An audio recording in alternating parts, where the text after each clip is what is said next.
后来针对这个香港来撤回着多项条例，总统蔡英文早起表扬邮政员工开幕时阵，是来呼吁着香港政府都要真心诚意，甲各界来对话。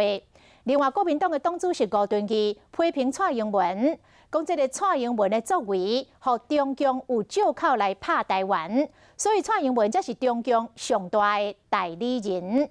这个总统听到这款的批评，马上就甲回呛了。 总统蔡英文表扬全国邮政职工，感谢邮政人员关怀独己的老大人。另外有真侪人关心香港反送中的示威。香港政府宣布撤回多项条例修订草案，不过对着其他4项诉求拢无让步。真侪香港民众依然无法接受。总统蔡英文针对这个代志嘛做回应。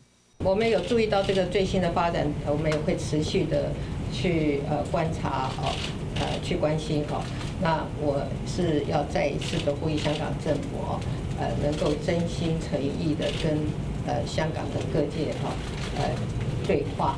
蔡英文认为，要找出实践香港自由民主的方式，社会才有法度稳定。不过国内有不满的声音，国民党主席吴敦义就批评蔡英文，讲伊是最大的中共代理人，因为伊和中共有借口拍台湾。听到这款的批评，蔡总统认为讲吴敦义的思考方式有问题。吴主席大概近来压力太大了，讲话这个逻辑都有点奇怪。我想全台湾都不会有人相信我是中共的代理人。 经体吴敦义以外，嘛强调讲，两岸的政策甲立场真清楚，就是要尽力维持和平稳定的现状，保护民主甲国家的主权。